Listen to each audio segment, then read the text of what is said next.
My name is Dražen Šimleša. I'm coming from Croatia, where basically I'm living in one of those intentional communities that Marzena mentioned, that is called Recycled Estate, 20 kilometers south from Zagreb. This is a permacultural educational center.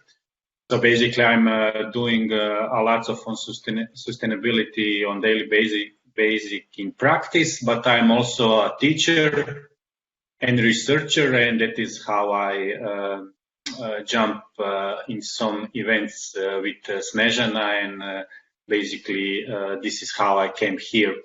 So I'm teaching a lot on sustainability, economy, and things like that. So today we will have this short introduction about. We will go short in deep introduction of sustainability. So, Andre gave me a good introduction, basically how we are usually teaching youth on sustainability with these three circles. So I will not stay here too much because we are already running out of time. And basically, if you will have also during the presentation some questions, just jump in. You're free to intervene. So I will just say regarding these three usual style of presenting sustainable development, that basically we have several problems with this view, because these circles are not equal. And basically what we are seeing in today's reality, in today's world, that this circle of society, but especially economy, basically overlap other ones, and not that these small parts in the middle, sustainable development, spread.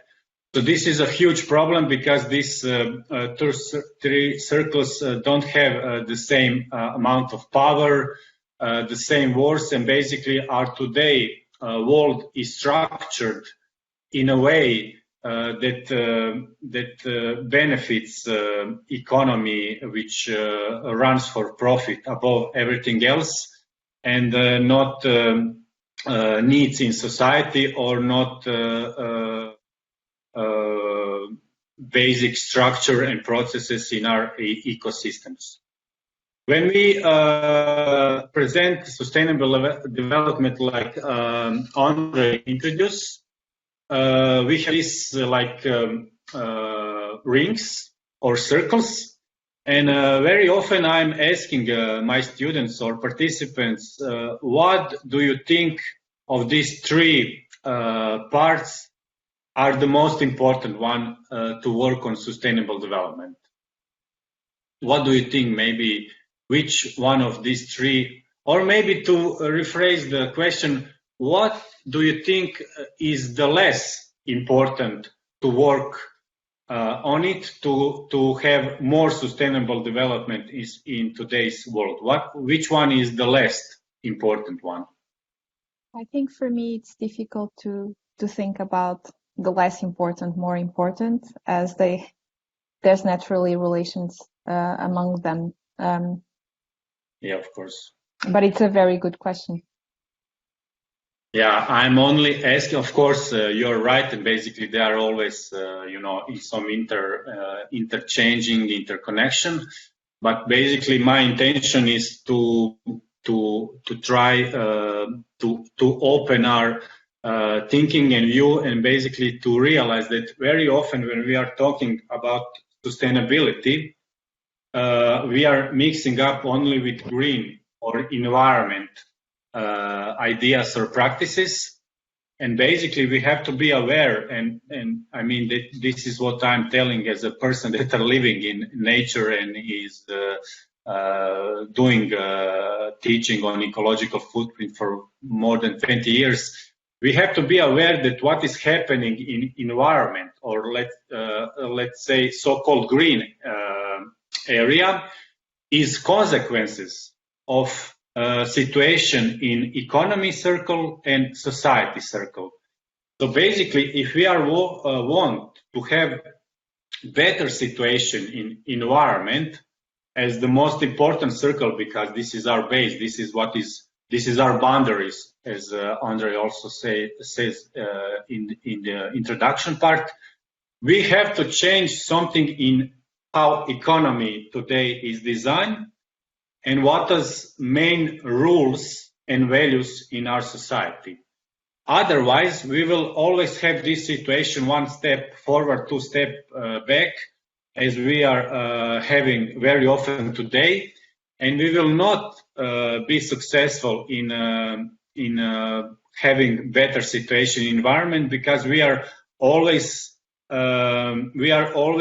dealing with consequences and not the causes of the problem. We have to be aware that if we want to go in the roots of today's problems with sustainable development, we have to change the rules of the game in economy and in society. And with that, we will have much better situation in environment. And this is not something very alternative. If you follow this, for example, picture, this is how even very famous and quite mainstream sustainable development goals of United Nations are today presented, also with these circles, with biosphere, society, and economy. And basically, I think, in my opinion, that is something that I'm also opening for a later discussion. This is very beneficial if we start to think on sustainability in that way from the start. It will help us a lot to create an actions for sustainable development that will bring us a real and long-term changes in our civilization that we are, I think, all aware that we really need it. That is how we also approach when we are doing a curriculum for sustainable development in Croatia. So you see that we also have these three circles. The first one is talking about interconnectedness. Second one, that is on the place of society, is talking about action or activism. And the third one, that is on the in the place of economy, is talking about well-being. Because basically, only economy that we need in sustainable development is the one that are spreading well-being in our society. And we also have to be aware that only with action we will achieve more sustainable development. And with interconnectedness, we are teaching youth that everything is some kind of relations in our planet, and that we have to be aware of that. That is our first task, to learn and to be aware of this interconnection processes and relationship in our ecosystems, but also regarding our position in and our place in those ecosystems. So I will give you just one short example. So scientists from nature science basically found out that we have 4 main ecosystem services on our planet. The services that are providing lots of support for us, provisioning many important things for us, regulating many crucial processes on our planet, and of course, ecosystem provide us also important cultural values or services. But what is even more important, that they didn't just stop on this environment circle, let's say, but they question themselves how these ecosystem services are connected to the most important parts of our quality of living, of our well-being. So if you see this interrelationship, basically you see how some parts of ecosystem services directly benefit the most important parts of our well-being. And that is what we are very often neglecting. And very often we are, like in this Jenga game, we are trying to intervene in some of parts of ecosystems without awareness that it will affect the whole ecosystem as itself. So by ignoring this interrelationship, how situation in ecosystem, or as we heard in introduction part, planetary boundaries, is directly connected to our happiness. Basically, we are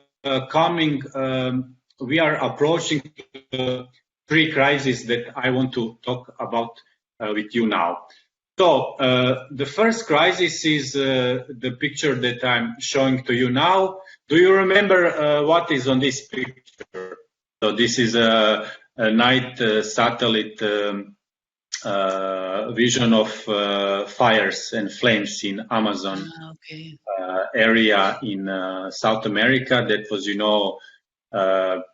the biggest environmental issue 2 years ago. But, we were all very worried about it, sharing all about it, forwarding many messages on social media. But basically, I don't know how it was in your countries, but in Croatia, we were all obsessed with this. And, many people point fingers in evil Brazilians that they are making those fires without questioning why basically these fires are happening in the first place. What is the cause of these fires that are basically in our society and economy, and not what is basically happening in environment. And so I'm calling this situation crisis of perception. This is our first crisis because basically we're talking a lot about fires in South America and about situation in Brazil, mostly Brazilian Amazonia. But we are not talking so much about fires in Southeast Asia or Congo basins in Africa, even though they were happening at the same times. And basically what is really intriguing me as a researcher, that we are not talking about this today, or we will not talk about this this summer, if you can remember. So this is a new photo, if you can see on the days. This is NASA also satellite image of fires. The yellow dots are from last year, and the red one are from this year. So you can see Amazon is still on the fire, but we are not. This environmental issue is not so much of our concern, at least not on that level as it was 2 years ago. So I question myself, why? Why is this? First I thought that maybe those fires, are gone because this is not in our media. But then I researched a little bit more and realized that basically in some parts of Amazonia they are more than ever. So this is the first crisis that I'm calling crisis of perception. That very often we are not connecting what is happening on our world, and we are not asking ourselves a real question. Basically, why those fires, those flames in the forest are happening. And basically, if we ask ourselves that question, we will realize that basically the source is in economy, or let's say agricultural economy, and that is the real cause. And if we have a good perception, then we can find good solutions. Otherwise, we are just worrying. We are just very sad about situation on our planet, but we are in blockade with the concrete and good answers because of we are not asking real questions, and we have this crisis of perceptions of seeing the whole pictures. The second crisis is something that we are approaching now. I will give you data of last European Eurobarometer questionnaire regarding climate change. So from this report, you see that a huge majority of European Union citizens consider climate change as a serious problem. You know, so this is the facts.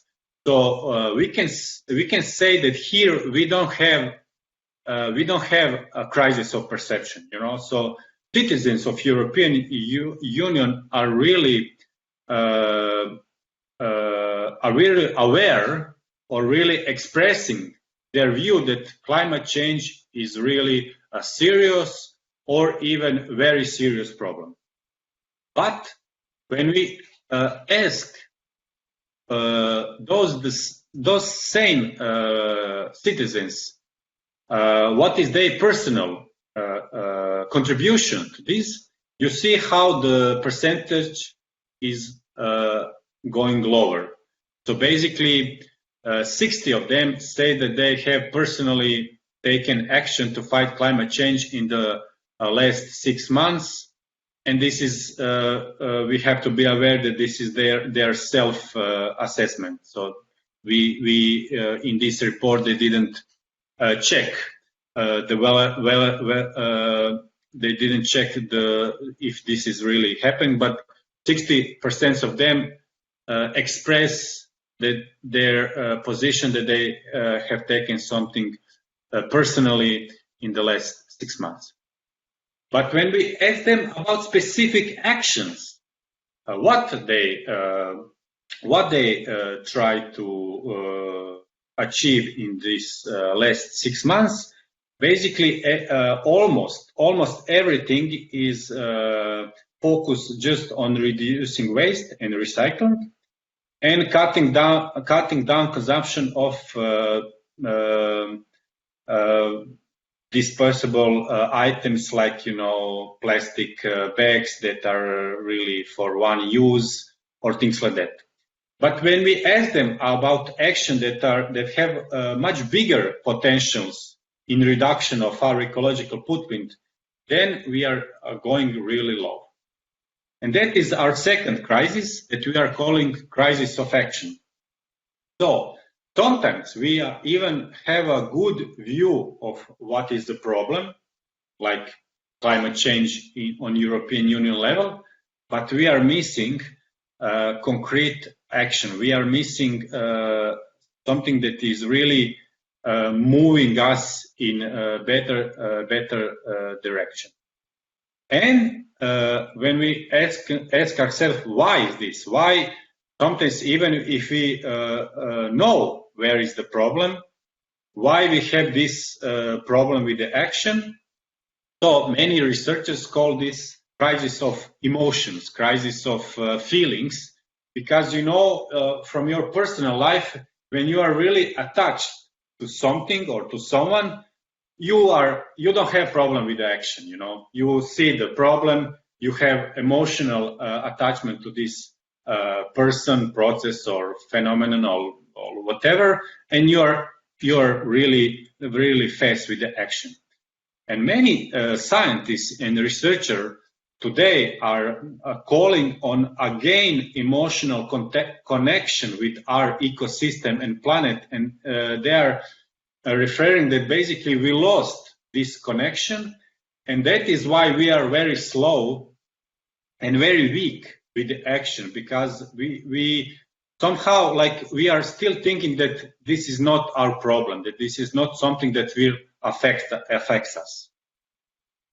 So one of those activists, the researchers or scientists is Fritjof Capra, that I'm really promoting his work and his approach.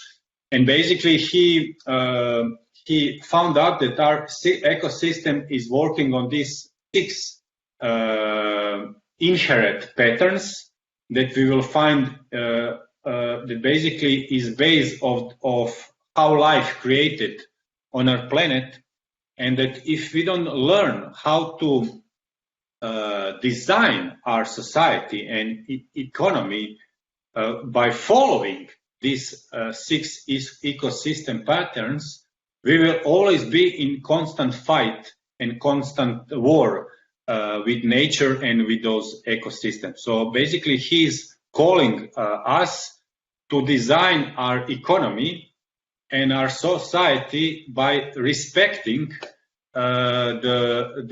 these patterns that as foundation of the life on our planet. And for that, he many years ago he suggested this 3H approach that today are also very famous, and we are using it in informal education, in resilience, and all other approach. And basically, with this different way of thinking, more active approach, so more concrete action with our hands and more emotion with our heart, we are coming to the solution of all these three main crises in today's world with sustainability. So, as I said, we also can follow this approach in a resilience concept. I find the main parts of resilience training is resilient thinking, so head, managing emotions, heart, building on strength, hand, and all these three are bringing us to more effective relationship among ourselves, but also in connection with the planet. So to finish my presentations, also to have discussion with you, I will just say that we have to stop consider sustainable action only as individual approach that we will save today worlds with some individual small things. I'm always in favor that personal is a great thing to start, but bad thing to end. So basically, we are always starting from ourselves. We always think, what can I do for this planet and how I can make some contribution. But basically, we have to be aware that this personal level of our activism is only one level, and for the main and for the huge sustainable issues that we are witnessing today, we will have to rise up and jump on another level. So this is the level of collective approach and community work. Marjana gave us as a good example intentional communities. So basically, as an individual, for example, in food sector, we can only, we will buy more sustainable and more beneficial for planet food, and that is okay. This is one approach, and we will make some contribution with buying, for example, fair trade or organic products. But when we jump on another level of activism, this is the pictures of Princess Ine Garten in Berlin, in Germany. So you see only from these two pictures that they are making much bigger impact for sustainability by working all together, by bringing benefit to sustainability all together, with some common approach. This leave us with much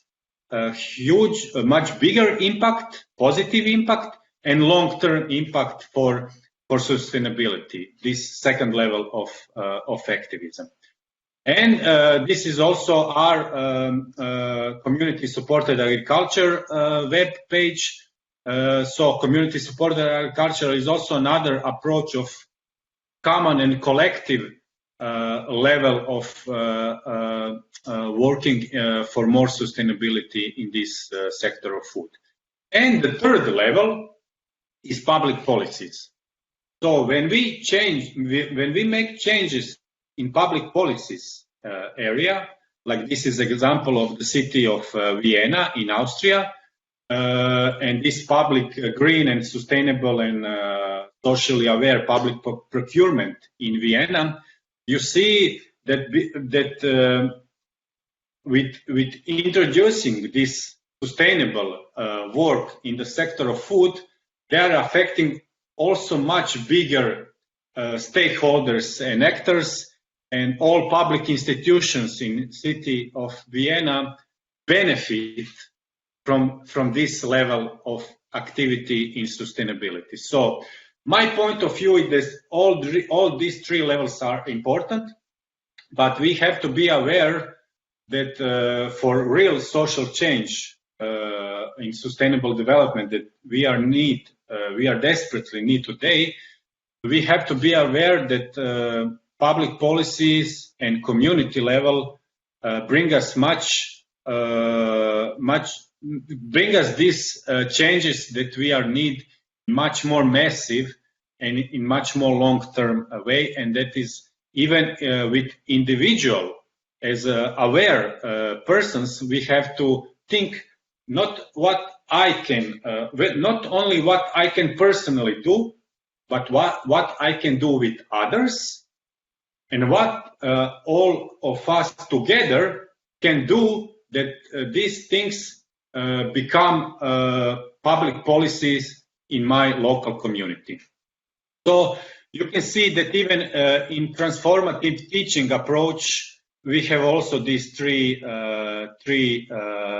H when we are coming through really understanding how our ecosystem is functioning, and when we are creating with others, then we are starting up our heart and our emotions in this process.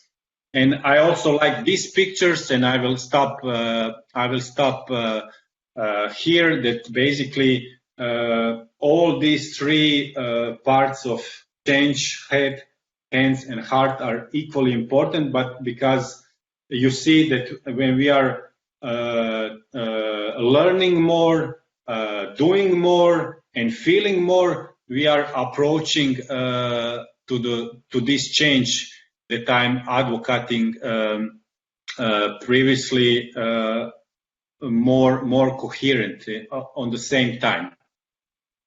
And my final slide is last IPCC report in which they are supporting this approach, and you can see their own citation where they say that we must redefine our way of life and consumption, and we need transformational change operating on processes and behavior at all levels, so not just on individual.